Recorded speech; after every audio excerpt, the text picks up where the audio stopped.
Good evening and a warm welcome to El Paso. I'm Jacob Meils. To my left is Ivan Militar. We're so glad you could join us tonight for what should be an excellent match between El Paso Locomotive FC and Phoenix Rising FC. And Ivan, this has traditionally been a huge matchup in the USL Championship and one that everyone always circles on their calendar. And lucky for us, we get to call a really good rivalry tonight. And you are right. This has been a good rivalry between these two teams. If you look at the regional matchups like New Mexico or San Antonio, and of course this Phoenix Rising game, I just feel like these games have extra intensity on them. If you look at 2020, when the two teams played a playoff game between each other and it ended up with penalties, or last year when Locomotive grabbed its first win ever in Phoenix, I feel like this is going to be a great matchup. On top of that, we are playing for high stakes. Locomotive needs to win to keep the playoff hopes alive. And of course, Phoenix Rising is trying to get a home game advantage in the playoffs. I think that this is going to be a great game. And to your point, Ivan, this could be the most important match of the year for both teams. Fans from El Paso. Unfortunately, that's football for you. Sometimes you have the highest of highs, but it also comes with a heartbreak. But even with that late goal that we are purposefully not going to show you, there's been some positives. Noah Dolomeier, hard to miss him on the field, super tall center back, Loney, has been getting more and more comfortable in Brian Clarehout's system after joining the club less than a month ago. You still have Eric McHugh contributing at a high level. One would say he's playing the best football of his career. Benny Diaz keeps making saves, top 5 in the league. Unfortunately, this team has dealt with injuries and player availability just like all other teams have, but that's when people can step up. One of these people, one of these players, is the great Meils Lyons. Absolutely. He's definitely a solid season for Meils, and a big congratulations to him after scoring his first career goal versus Vegas last Wednesday. It came off a great pass from Eric McHugh, who set him up perfectly. The composure from the 20-year-old takes his time and finds the back of the net. Plus a celebration from the guy who set him up on the assist. You know these guys have a great connection. And Ivan, this is a player you know well. You've seen him mature and develop ever since his time at the Barca Residency Academy to now a professional. First of all, we are extremely proud of him. You love to see it. First goal of his career. What a huge achievement. He's such a great kid. Meils is working really hard, went into the offseason active, put on some weight, and worked on his craft. One thing that people don't know about him is his attacking mindset. He always wanted to be a forward, always great in 1v1 matchups, both on and off the ball. And of course, scoring the first goal, we want to see more of that. On Detroit City FC. I'll tell you what, Phoenix Rising FC is in great form and playing great right now. They have Danny Trejo with 17 goals and Manuel Arteaga with 15. Those are the two key matchups on top, the forwards for Phoenix Rising. Both teams are really good on the ball. They are top of the league when it comes to passing accuracy. The good news is, though, Phoenix played on Wednesday, a 1-1 tie with Indy 11. Tonight's game is their third in a week. El Paso comes in rested. Who comes out on top tonight? What do you think we need to do, or El Paso needs to do, to win this match tonight? Well, first of all, they need to slow down Phoenix, right? Phoenix is a hot team in the USL Championship right now. Coming off for, I think, 6 games in a row that they're unbeaten. Just a couple weeks ago they beat 5-0 in the 11 at home, they tied. So it's a team that really hard to beat right now, so they need to slow down Phoenix. And the second one is obviously create quality chances and convert them. El Paso Locomotive FC, with Brian Clarehout's tactical changes, they stabilized their defense and made sure that the bleeding is stopping. Obviously there were some misfortunate games where too many goals went in. So I think that was the most important part in the last couple of weeks, to stabilize that defense. However, on the other side of the ball, they're not creating as many chances as they did before. They need to create more, and of course we need to find players that can score those chances that are coming up. And then lastly, obviously, being at home. Really great chance from Phoenix, just wide. He's also offside. Tough. So back to it, winning at home, right? The home matchup is not always the strongest for El Paso Locomotive. At home, 4-8-2 is the record. Away, 7-5-2.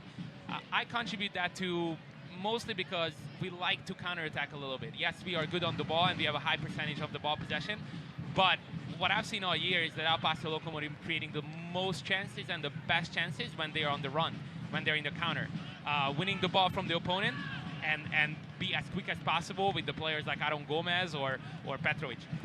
So as a result, I think winning at home, when we have the ball, it's a little bit more difficult than when we are on the counter.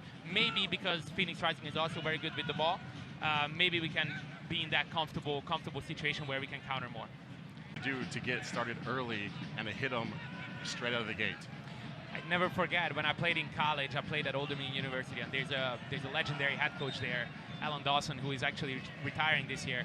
Every single game when we were preparing said critical moments. First 5 minutes of the first half, first 5 minutes after you score, first 5 minutes after you get scored on, first 5 minutes of the second half. So these are critical moments that you have to manage well. Successful teams can manage these moments well. I'm watching the clock. We are 4 minutes in. So far, nothing really happened. Let's see if we can stretch that for 15 minutes, get comfortable with the crowd, make sure that we get the crowd into the game. I think that's very important today for the Locos. And then after that, let's see if we can create those chances. Yeah, you know, Jacob, it's funny because the USL Championship is a league like that. When one team scores, the other team can sit back, and this is a transition league, is what we call. Transition league, again, the counterattack that I was just talking about. Everybody wants to counter, really.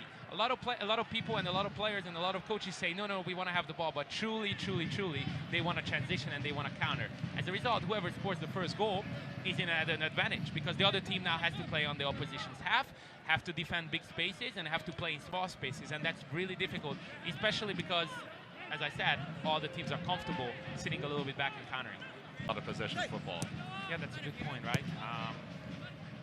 What I can tell you is that any league you look, almost any league, and that's 99% of any first division football in the world, the first 1, 2, 3 positions in each league table has the highest ball possession numbers, which means that most likely there's less injuries for those teams because they have the ball, they can control the tempo of the game. As you said, they don't have to run after the ball. As opposed to teams that are scrapping, trying to win the ball and trying to create chances from the counter. That's a lot of running and a lot of distance covered.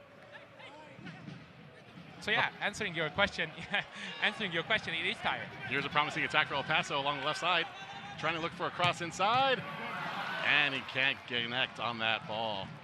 What's interesting about Phoenix Rising is the front three guys, Trejo, Armenakis, and Arteaga, they play inside. So even though they are wingers per se on paper, maybe except Dani Trejo, they play inside in the interior spaces, which means that our Locomotive's back three has to match their front three. And that's a really difficult situation, because if just one player, let's say Dollemeyer, steps out a little bit late, that leaves a hole behind them, and Dani Trejo is very good at exploiting those spaces. So it's really difficult to keep the line straight, but also being able to step out to the underneath space. Coming into tonight's match, Trejo was actually tied for most goals in the league.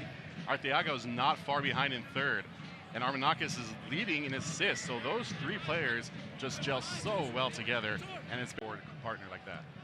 Long time, especially on this level. Kludzen just joined the team, I don't know, a month ago or so. Played in a very different country, an entire different country, a very different style. Faroe Islands, I actually watched a lot of Faroe Islands club teams and the national team too, because my home country, Hungarian clubs, and the national team plays against Faroe Islands a lot. They are countering a lot, so Kludzen is good in the transition. He should be very good in the transition. But getting together with Aron, very different type of player. I think it will take some time, but again, positive steps so far. Down in midfield, you have to have that. Meils Lyons, you actually taught him at the Barca Residency Academy. What is it about Meils that makes him such a special player? Such a competitive kid. I mean, unbelievable kid. He was written off by so many people so many times. He's an underdog. This is a classic underdog story. I always felt, and you know, now it's easy to say because he's actually a professional, but I always thought that and felt that he can be a professional later in his career. He's that prototypical right back, hardworking, has the spacing, has the speed, dynamic player, and has a smell to the goal. I mean, he loves to be in front of the goal. He loves to be in front of the goal. In training sessions, I never forget, we were always had to yell at him to, hey, come back, you're not a forward. He likes to explore spaces, and here, how he recovered the ball, you can see that. He got the ball back in the midfield. He's a winger, right wing back. What is he doing there? He's interpreting the situation, he's adjusting to what's going on the field, and he's not locked down by his role, which, again, is a major positive when it comes to professional football. Now, one thing I did want to ask you, Ivan, is this goal kick formation that you're seeing a lot of in world football, where you have everyone, they like to play out of the back instead of back in the day when the goalkeeper would just hoof it down the field like our founding fathers did. Why do teams like to play from the back now versus just hoofing it and trying to get in midfield? Fantastic question. There's a lot of conversations about that these days in modern football. Is that something to do with analytics? Yes, it is actually purposeful, right? It is all about the advantages on the field. Where's the numerical advantage? AKA, where do we have more attackers than defenders? Everything about what you're seeing, the passes, is searching for that advantage. And when you can build up from the back, logically, you will have the advantage further away from your own goal. So you play short passes so the opponent can come and then find the advantage closer to the opponent goal and further away from your own. That is the purpose. Well, that makes a lot of sense when you explain it like that. And of course, you know, don't forget when you are just, as you said, with your own words, hoofing the ball up, that's a 50-50. It's actually called a 50-50. Right. Second balls, you might win it, you might not. The ball is round, bouncing everywhere. Oh, dangerous ball. Locomotive have it. Oh, that's a great recovery by Rios Novo. A bad loss there, but he recovered well. If you're doing the build-up bad like that, then you might allow the opponent to create chances. Yes, exactly right. And Phoenix got in trouble a couple of times against Indy Living, trying to play the ball from the back in a kind of willy-nilly fashion. So that's why I asked, is that something that analytics tells you it's much more productive to come from the back instead of just hoofing it to mid-pitch? But these days, there's data on everything. There's data points on where do you win the ball or where do you start the first pass in order to create chances. Some teams know that, you know, the opponent that they're playing is really good at building from the back. But also data can show that they are really not and making a lot of mistakes. And so they can press high. That's how they decide on what they're going to do. For El Paso Locomotive, as you can see it right now, they're just so comfortable playing the back like that. Extremely comfortable. Benny Diaz is way out of his box. He's the extra person, right? Usually you are thinking about like, okay, so you have, you know, front three versus a back five, so we have two people advantage. Right. No, we have Benny Diaz, one more. Here's McHugh coming all the way from the back. Or is that just something he has to do on his own? In the beginning of the season, El Paso Locomotive played a 4-4-2, okay? Which means if you think about it in your head, that means two midfielders in the middle. That is not enough, because a lot of times opponents like Phoenix have three. I talked about the numerical advantage just minutes ago. So, which means that if you play 2 versus 3, it's going to be really difficult for you to leave your position because now it's only one. Imagine midfield only with one player. That's not enough. So Eric had to play a lot more conservative and a lot more protecting the back line. Now, with a little bit of a change where we have Liam, Kostishin, and him in the middle, now he has the freedom to go a little bit more and maybe leave his position a little bit more bravely.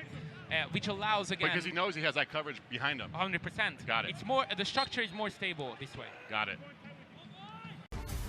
Welcome back to Southwest University Park. It's been a beautiful evening here in downtown El Paso. The score is El Paso 0, Phoenix Rising 0. We have some highlights for you. In general, the whole game is about Phoenix Rising playing on Locomotive's half and Locomotive trying to counter.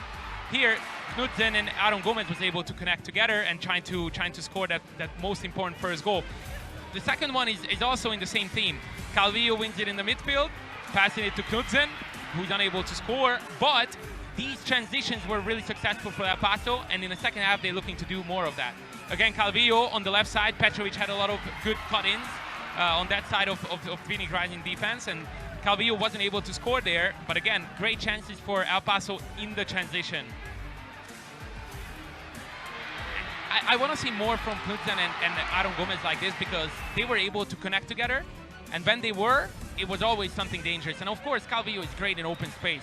Aaron Gomez, Calvillo, Knudsen, great when there's not set up defense, but there's a lot of space, and they can effectively make those last decisions, the last passes, cut in and shoot, try to aim for the far post. Here, Calvillo able to cut in, able to go against Fernandez, who was tired, and able to get a shot off.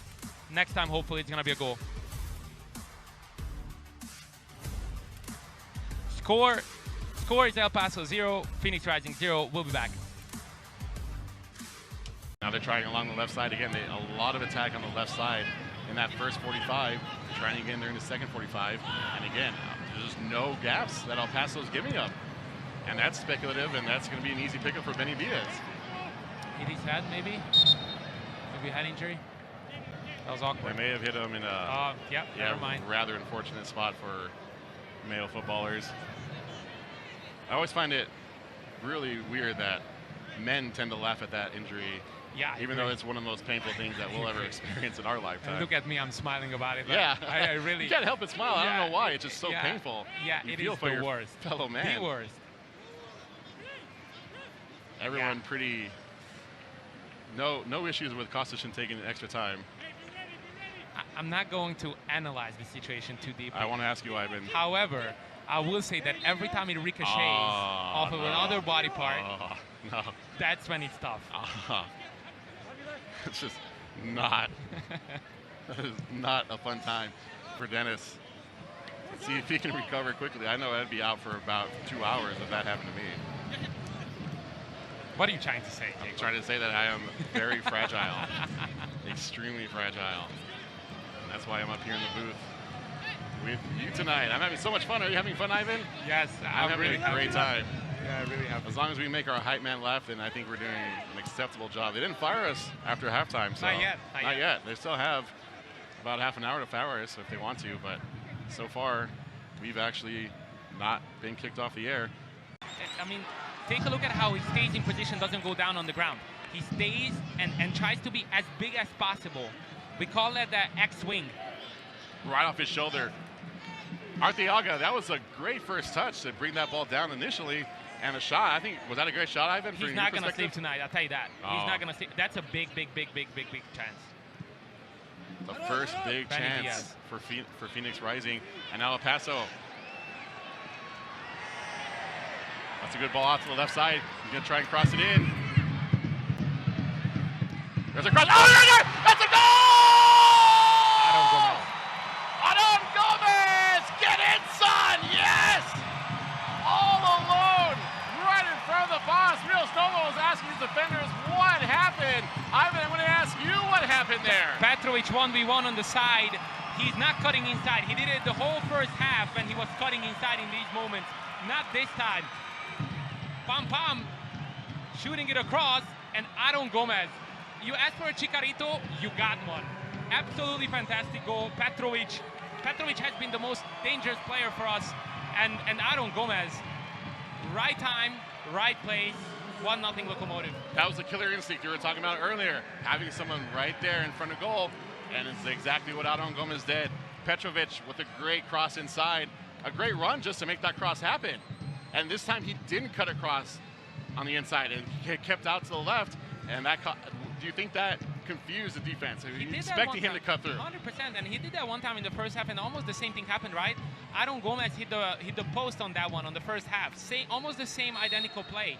You can expect that when it's a 1v1 from Petrovic, you can expect that something magical gonna happen.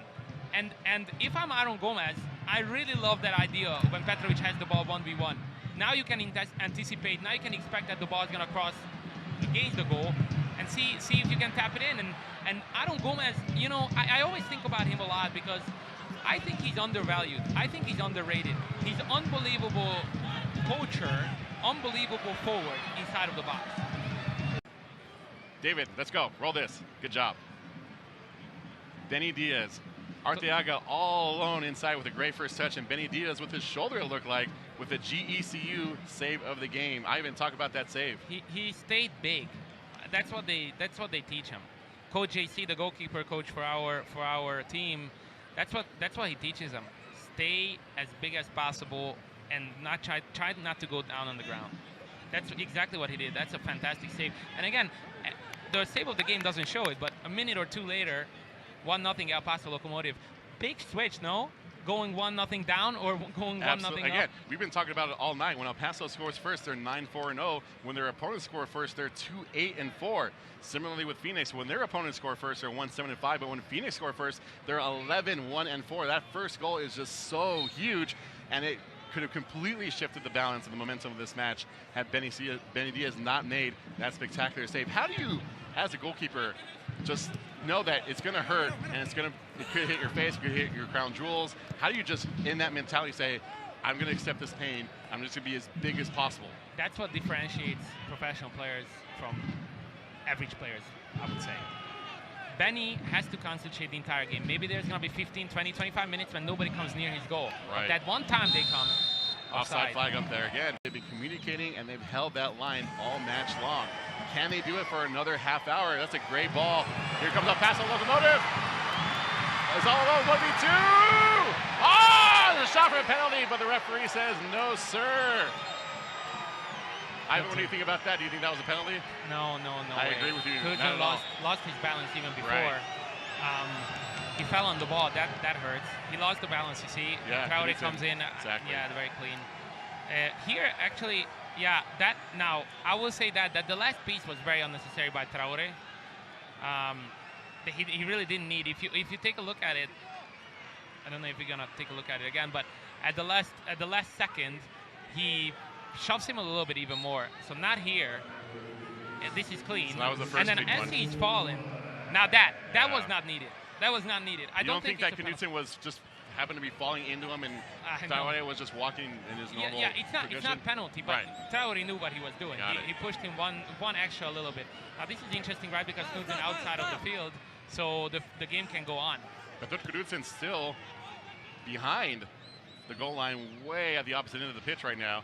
We'll let you know if he comes back. I don't think the referee's allowed him. Yeah, at this point, he may need to make his way to the center of the field in order for the referee to allow him back. No, he needs to go back. By the rule is yes, he can't go back. Right, exactly. Here's the rule: if there is somebody comes in to treat him, yes, because because if somebody comes in, our athletic trainer comes in and treat him, then he needs to go and the referee needs to give them a permission. If he's out of bounds and no athletic trainer comes in, he doesn't get treatment, he can come back anytime. That's the deciding factor. Nobody came all the way here, so that was dangerous.